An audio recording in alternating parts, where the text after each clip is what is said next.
present the most relevant information. What kind of money are we talking about? We touch this question first, because many of the prospects looking for U.S. company registration are vaguely aware of the costs involved in launching a U.S. business. Initial investment. It is crucial to understand that formal company registration is only a small part of the budget needed for launching your U.S. business. Depending on the state of registration, entity type, and specific business needs, registration costs can run from as little as $300 to as high as $1,000 and over. On average, our European clients spend between $600 and $700 on registration formalities. Then there is a question of banking, and for many entrepreneurs also the question of merchant account, what many confusingly refer to as payment gateway. We discuss both further in this article. But if we consider the option of traveling to the US in order to open a bank account, or using a managed service, you should prepare an additional budget of $2,000 minimum, with about half for it to be spent on the fees, and the rest to be kept as balance in the account. To summarize, for proper company registration only, without opening a US bank account, prepare a budget of $600 $700. With banking, your budget needs to be between $2,600 and $3,000. Keep in mind, this is just the initial investment needed to properly set up the company. Your business would need more money for the actual business activity, so make sure to take that into consideration when preparing your startup budget. Running costs. Beside initial investment, you would have monthly and annual costs, related specifically to maintaining your company. If you plan to lease a U.S. address, expect to pay between $20 and $99 each month. We offer our own professional solution called MyUSACorporation that offers addresses for as low as $299 per year. Another recurring cost is the cost of registered agent service. We provide it for a competitive $99 a year. Banking would cost you another $20 $100 a month in bank fees and management fees if you opt for managed bank account services. Most states have recurring maintenance fees, taxes and reports. For example, Wyoming has annual report of $52, while Delaware has franchise tax for LLCs, $300 a year, and both annual report and franchise tax for corporations, calculated based on some formula. Some states have no annual fees, but it's rare. And finally, depending on your company structure and activity, you might be required to file annual tax return, and in some cases, pay taxes, which means you need to hire the services of CPA, certified public accountant, and maybe even a bookkeeper. Filing simple tax returns should not cost more than $300 $500. However, more complex cases would result in higher costs. Keep in mind, in some cases you as the owner would need to obtain individual tax ID number, ITIN, adding another $300 $400 per partner, but it's a one-time cost. Conclusion. Before launching your business, you should plan your budget carefully. Many clients make the mistake of hoping that some of the initial and running costs will be offset by the first clients they are counting on acquiring, but you should never build your business on hope. Cold-blooded calculations prove to be a more reliable tool in business. We recommend preparing setting aside a specific sum that would keep your business running for a year without any income whatsoever. In case of U.S. business, setting aside $4,000 to $8,000 would go a long way to ensure your business is properly set up and funded for a year, giving you the necessary peace of mind to develop your product and customer base. What does it take to form a U.S. company? The actual process of registering a U.S. company is rather simple, and involves filing certain applications with various government authorities and drafting some internal company documents. Our company provides full service in company registration for a very competitive cost, so we make it easier on our clients to get this part of the plan done with. Before registering your company, two decisions need to be made. First, you need to choose what state you want your company registered in, and second, you need to decide on what type of legal entity this company will be organized as, typically a choice between a corporation and an LLC, limited liability company. We discuss both questions later in this article. What about banking? Banking is crucial for running your business. Most of our European clients are looking to form a U.S. company and have a U.S. bank account opened, among other things. After 9/11, U.S. government made it harder for banks to offer remote account opening for non-U.S. individuals, however it is still possible to open such accounts when visiting the bank in person. We have an entire article dedicated to banking in the U.S., including various alternatives, which we invite you to read. In brief, if you can visit the U.S. in person, or have a U.S.-based partner or just someone, friend, family, willing to help you by acting as the signer on the account, you might want to explore these options. Those who want to use a managed service can opt for one remotely, however such service comes with both initial and monthly cost, and includes certain restrictions. Why not start with bank account in Europe? It might be a good idea to consider opening a bank account in Europe for your US-based business, until such time other options would become available to you. All you would need in that case is to order a POSTA for your company's certified copy of Articles of Incorporation, or Organization, a service you can order from us at the same time when you are ordering your company registration. Once you establish your first U.S. clients who are willing to make overseas payments via wire transfers to your European bank account, you will be in a position to expand further by using those funds to open a U.S. bank account, either by traveling to the U.S. or by hiring a management company to act as the local signer. What about accepting credit cards? Another challenge is to arrange a payment processing facility for your business. Technically, there are many ways your clients can pay you for your services or the products you sell that does not involve the use of credit cards. Think of such solutions as wire transfers, ACH payment services, Western Union and similar services, PayPal and its equivalents, Bitcoin and other virtual currencies, e-checks, checks, which can be deposited online, and money orders and cash. Depending on what you sell, you might want to explore all those and other payment methods while looking for credit card processing solutions. That being said, credit and debit card processing capabilities are crucial for the growth of your U.S. business. First, let's understand how credit card processing works. Payment gateway. A payment gateway is an e-commerce service that authorizes payments for e-businesses and online retailers. Payment gateways are provided by payment processors, such as Authorize.net. You can learn more about payment gateways here, and about payment processors here. It's not difficult to create an account with a payment processor, however the real challenge is to open a merchant account. Merchant account. A merchant account is a type of bank account that allows businesses to accept payments by payment cards, typically debit or credit cards. Those accounts are provided by merchant account providers.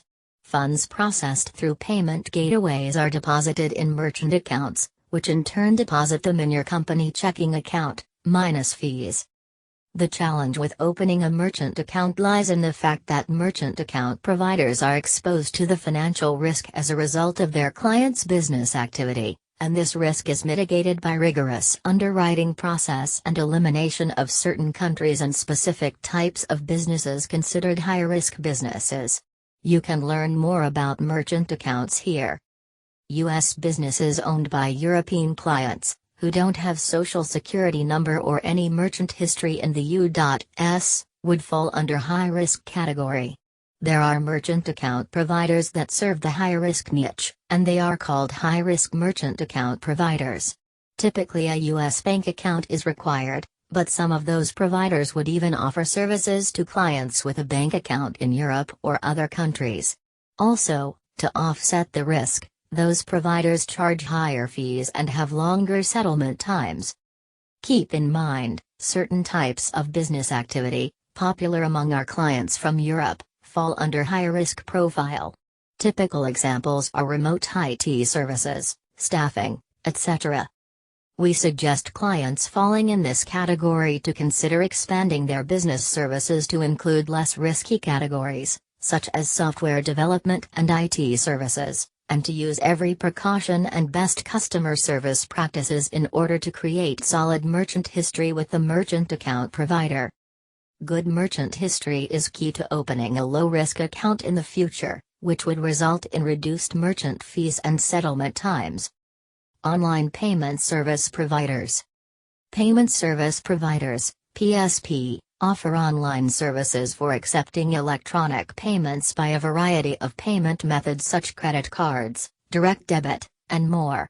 By using the services of a PSP you can circumvent the need to open a merchant account and sign up for payment gateway, since you get all those services under one roof. There are over 900 PSPs in the world, with more than 300 offering services in the US. Most of those PSPs don't offer services in Europe, however, since you're establishing a US company, preferably with US business address and US bank account, your business might qualify. Click here to see a list of notable online payment service providers. So how do I establish credit card processing facilities for my US business? Take it one step at a time. Each step brings you closer to accepting credit cards, but you must invest time and money first to prepare the foundation of your merchant application regardless of what service you will use. Step 1. Register your US company.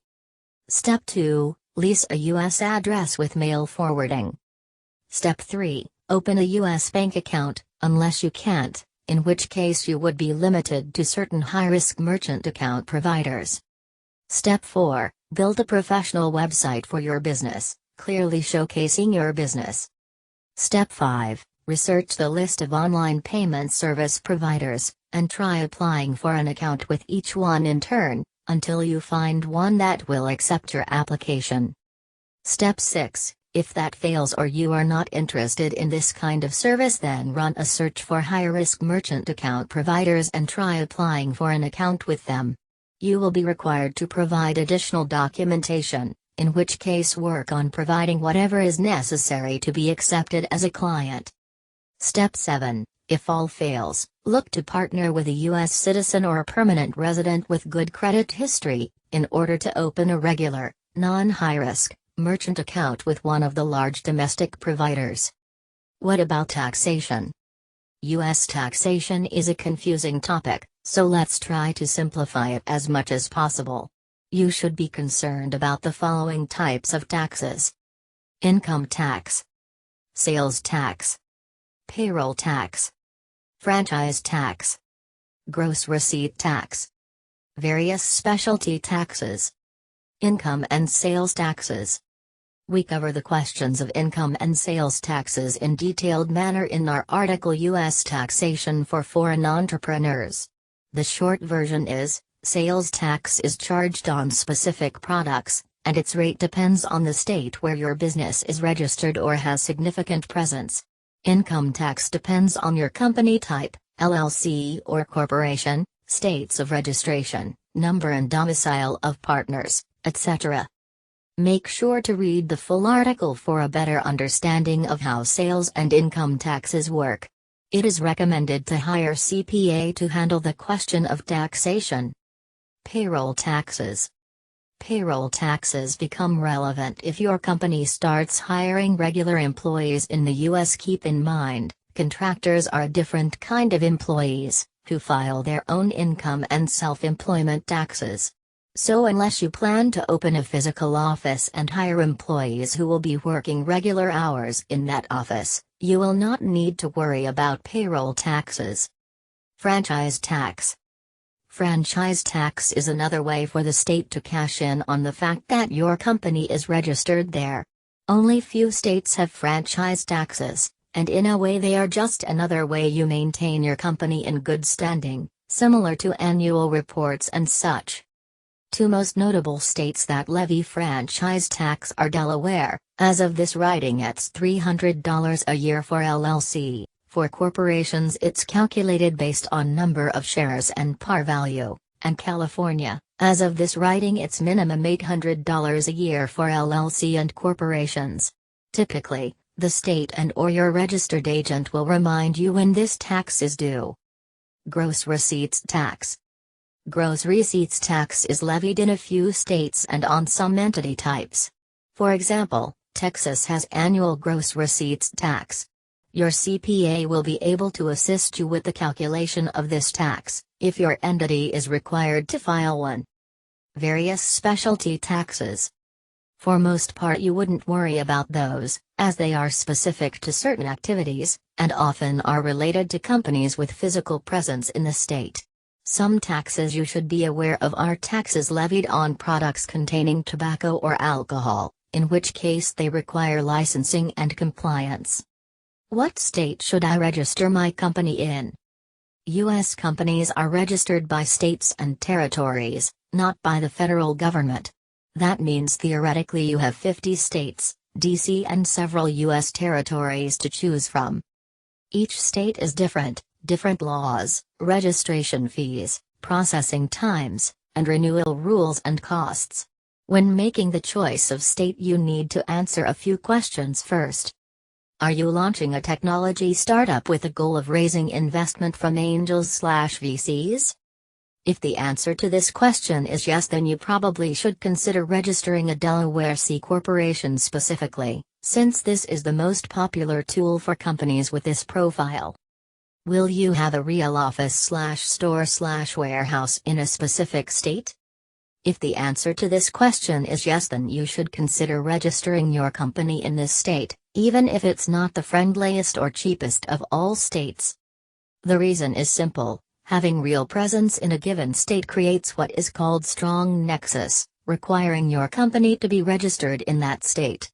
That means if you register in one state but have real physical presence in another, you would be forced to register a foreign entity in that state, which means the whole thing will cost you double or more.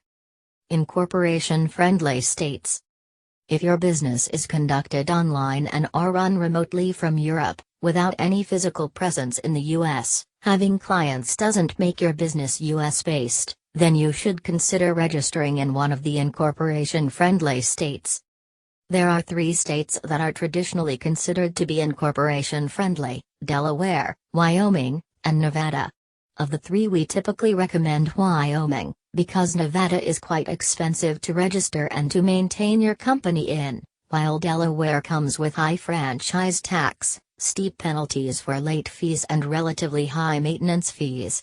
Wyoming easily compares to the other 2 states, while being relatively cheap and easy to work with. You can learn more about the difference between the 3 and see why we recommend Wyoming for most business types by checking the comparison between Delaware, Wyoming, and Nevada. If I register in one state, can I do business in another? Per U.S. Constitution, company registered in any U.S. state or territory is immediately recognized by all other states and territories, so for example you can take your Wyoming company formation documents and go to New York to open a bank account. Also, your clients can be anywhere in the U.S. or the world for that matter. That being said, there are at least 2 cases in which additional registration might be required. 1. If your business sells tangible goods that are typically taxed, sales tax, and it uses distributors in states other than the state of registration, then it might be creating soft nexus, meaning you would need to register for sales tax collection in those states. 2. If your business establishes physical presence in another state, such as opening an office, hiring full-time employees, opening a store, or leasing a warehouse, among other activities, you might be creating hard nexus, which would require you to register your company in that state as foreign entity. Consulting an attorney. If you are still not sure where to register your company, it's always a good idea to consult a corporate attorney. Though it might be a bit expensive, there are plenty of online resources allowing you to ask for a free consultation, or free answering service that you could use for that purpose. Should I register LLC or corporation? question of LLC versus Corp is one dealing primarily with taxation and with formation and maintenance costs. We will consider several points on interest and show you how those two entity types compare to each other. Limited liability protection. Both entities provide limited liability protection to the owners, so in that regard there is probably not much meaningful difference between the entities. Formalities. As far as formalities go, corporations require somewhat more formalities, while LLCs go easier on formalities. Corporations have three levels of ownership and management. Shareholders own the corporation through holding of shares, and they elect directors who manage the affairs and decide on the general business strategy of the corporation. Board of directors in turn appoints officers, who run the day-to-day operations of the corporation. All that is governed by the corporate bylaws, and the ownership and management of the corporation is defined through series of meetings, for which minutes must be created and maintained in company records. LLC has two levels of ownership, management. Members of the LLC are the owners, and managers manage the LLC. LLCs can be member managed, which means all managers are also members, but not necessarily all members are also managers, and manager managed, meaning some or all managers are not members of the LLC. LLC typically would need an operating agreement to govern its structure and operation, and in which membership and management are defined, among other things. LLCs also need to have meetings of members, which should be recorded via minutes. However, this requirement is less strict for LLCs compared to corporations. Cost of registration and maintenance. For many clients, costs or registration and consequent maintenance of an entity plays critical role in choice of state and entity. In that sense, most states have similar costs for LLCs and corporations, with a few notable exceptions. New York LLC, though the cost of NY Corporation is relatively low, cost of LLC is unproportionally high, due to bigger state fees and especially due to the publication requirement, which only applies to LLCs and some other entity types, but not corporations. Illinois LLC, another state where cost of LLC is significantly higher than the cost of corporation, primarily due to state fee differences. Tax-related differences. The most crucial difference between LLC and corporation are tax-related. First, it's important to understand that the only type of corporation available for foreigners who are not U.S. citizens or permanent residents is C corporation. Perhaps you heard about S corporation, but this is irrelevant for non-U.S. persons, so we will skip discussing it. LLC is a pass-through entity, which means the profit and loss passes through the company to the owners, who pay their personal taxes on that profit. C corporation is a double taxation entity, which means net corporate profit is taxed first, both on federal level and on state level, if the state has income tax, and then dividends are distributed to shareholders, who in turn pay their income tax on those dividends. Does that mean corporation is necessarily bad, and LLC is necessarily good? Nope, it only means that corporation permits some wiggle room for creative tax planning, while LLCs are pretty much straightforward entities. Curious fact, one of the reasons we love LLCs so much is the fact an LLC is a flexible entity that can elect to be taxed as C corporation, if the management deems it more beneficial from tax point of view. We have the entire section of this article dedicated to taxation, as well as an entire article dedicated to taxation of foreign-owned U.S. companies, so we recommend you to study those. Also, it is always a good idea to consult with a CPA, accountant, before making your final decision on what type of entity to register. Remember, LLCs are flexible, so chances are you won't go too wrong by choosing an LLC as your entity type. Conclusion. We often suggest LLC as the entity of choice, due to it being a less formal entity to maintain, and due to its flexible taxation. Some cases would justify going with corporation, so before making this decision, make sure you fully understand what having a corporation in the particular state of your choice would mean and cost. And of course, Consult a CPA and an attorney if you are not confident enough with your choice. What about licensing? First of all, it's important to understand that getting a license is not the same as registering a company. Companies such as LLCs or corporations are legal entities, formed by the state, and essentially are separate from their owners. License is a permit allowing a business to conduct certain business activity, while at the same time requiring the business to comply with laws and rules that the license is governed by, and in some cases pay related taxes. Most U.S. businesses formed by our European clients don't require any licensing whatsoever.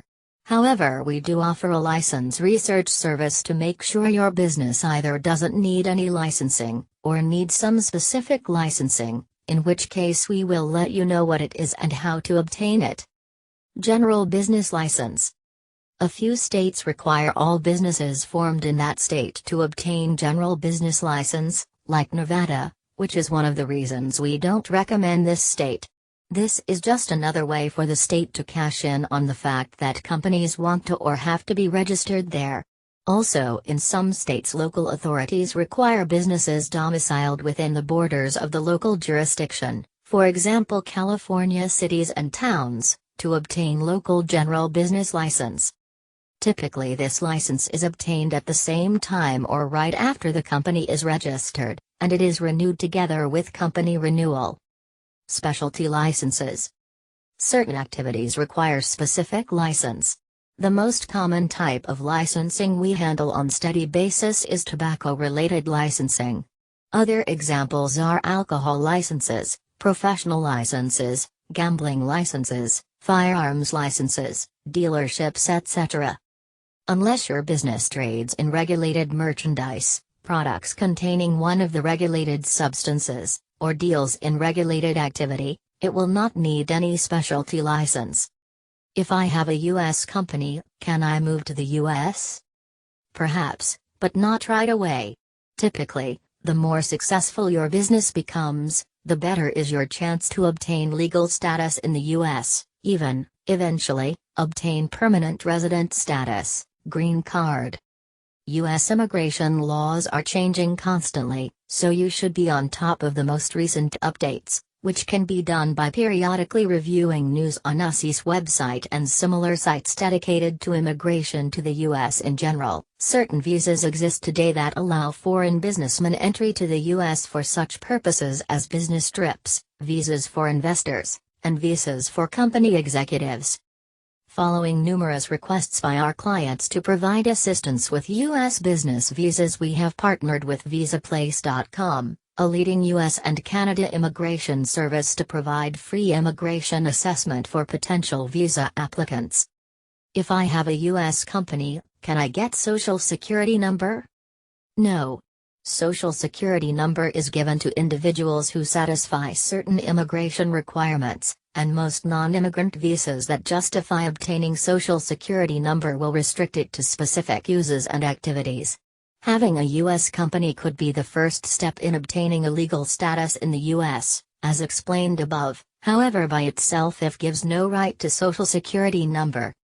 That being said, having a U.S. company in some cases requires you as the owner to file a personal tax return with the IRS. For that purpose you will be required to obtain an ITIN, Individual Tax Identification Number, from the IRS, which can be done with the help of your CPA. We also provide this service through our CPA. ITIN is a number that resembles SSN, 9 digits, however it is only used for payment of taxes, though you might be able to use it for additional purposes, such as opening a bank account. Ready to start? We hope this not-so-short article gave you plenty of information to chew on and would make it easier for you to take the next step in registering your U.S. business. If you have some questions that we haven't covered in this article, you are welcome to leave them in a comment below, and we will consider expanding this article to include those questions and answers. Otherwise, we will reply to you in private. Remember, just as we already helped thousands of European clients with their U.S. company registration, we are here to help you as well. You are welcome to call us or WhatsApp. Our number is 1-347 773-4343, email us, or schedule Skype consultations with one of our incorporation specialists. If you are ready to start, you are welcome to click one of the buttons below to see what it would cost you to get your own U.S. company. Ready to start your business in USA?